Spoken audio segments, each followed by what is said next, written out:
Assalamualaikum warahmatullahi wabarakatuh. Halo teman-teman, kembali lagi ke video Bunga. Oke teman-teman, pada video kali ini Bunga akan membahas mengenai teknik penilaian kinerja dan produk pada mata kuliah evaluasi pembelajaran biologi. Nah, pada pembahasan yang pertama yaitu mengenai definisi penilaian kinerja.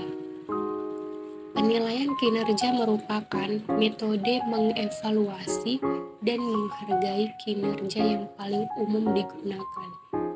Metode ini dilakukan untuk memberitahu kepada siswa apa yang diharapkan guru untuk dapat membangun pemahaman yang lebih baik antara satu sama lain.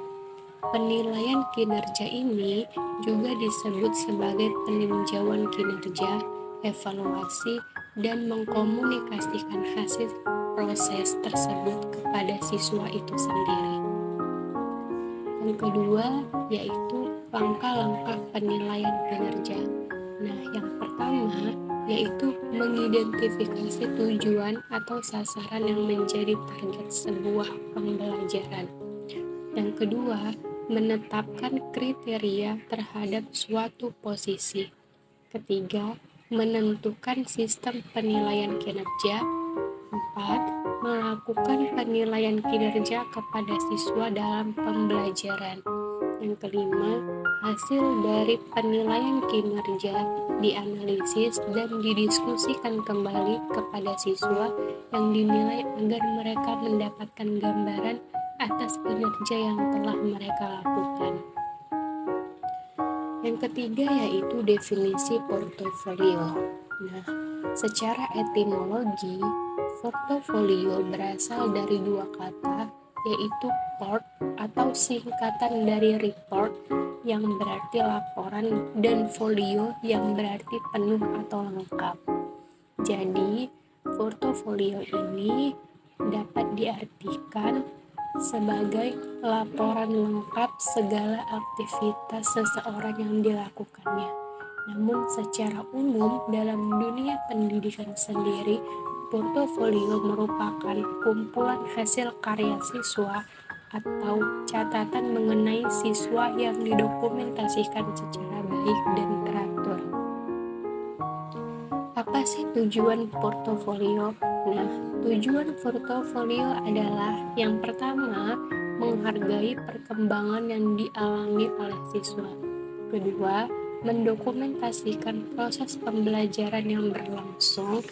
Ketiga, memberi perhatian atas prestasi kerja siswa yang terbaik. 4. Merefleksikan kesanggupan mengambil risiko dan melakukan eksperimentasi. Yang kelima, meningkatkan efektivitas proses pengajaran. Dan yang keenam adalah bertukar informasi dengan orang tua atau wali atau dengan guru lain. Bahasan yang kelima yaitu mengenai proyek pembelajaran. Nah, proyek pembelajaran ini adalah tugas yang harus diselesaikan dalam waktu tertentu mengenai pemahaman dan pengetahuan siswa serta kemampuan siswa dalam mengaplikasikan pengetahuan. Penilaian proyek ini adalah sebuah metode untuk penilaian yang menggunakan metode holistik dan analitik. Yang pertama itu metode holistik, yaitu menggunakan nilai tunggal yang mencerminkan kesan umum. Sedangkan metode analitik menggunakan nilai yang diberikan pada berbagai aspek dan kemampuan siswa untuk mengkomunikasikan suatu informasi. Nah, pembahasan yang keenam yaitu penilaian dan pencatatan hasil kerja siswa. Jadi, apapun yang dilakukan oleh siswa, guru wajib mencatat dan menilai hasil kinerja mereka, yaitu merupakan bagian yang terpenting dalam suatu proses pembelajaran.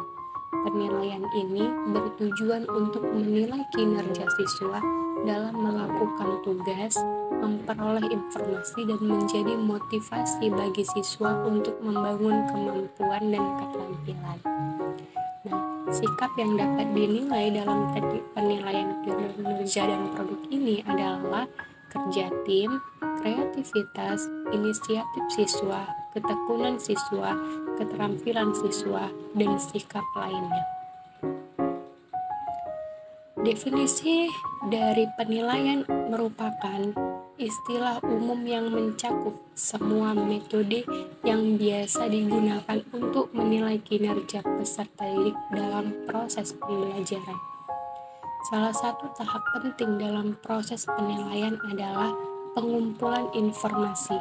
Pengumpulan informasi ini akan dijadikan guru sebagai pengukuran dalam melakukan penilaian terhadap peserta didik. Dalam penilaian pendidikan, informasi yang dikumpulkan merupakan hasil belajar peserta didik, baik yang sifatnya untuk menilai sikap, pengetahuan, maupun keterampilan peserta didik. Baik, pembahasan yang terakhir yaitu ada definisi penilaian diri. Penilaian diri adalah suatu teknik atau suatu cara untuk penilaian di mana peserta didik ini diminta untuk menilai dirinya sendiri yang berkaitan dengan status, proses, dan tingkat pencapaian kompetensi yang dipelajarinya. Penilaian diri dilakukan berdasarkan kriteria yang jelas dan berdasarkan objektif. Adapun keuntungan dari penggunaan penilaian diri di dalam kelas ini yaitu yang pertama, menumbuhkan rasa percaya diri pada peserta didik. Yang kedua, mendorong, membiasakan, dan melatih berbuat jujur. Dan yang ketiga, menyadari kelebihan dan juga kelemahan.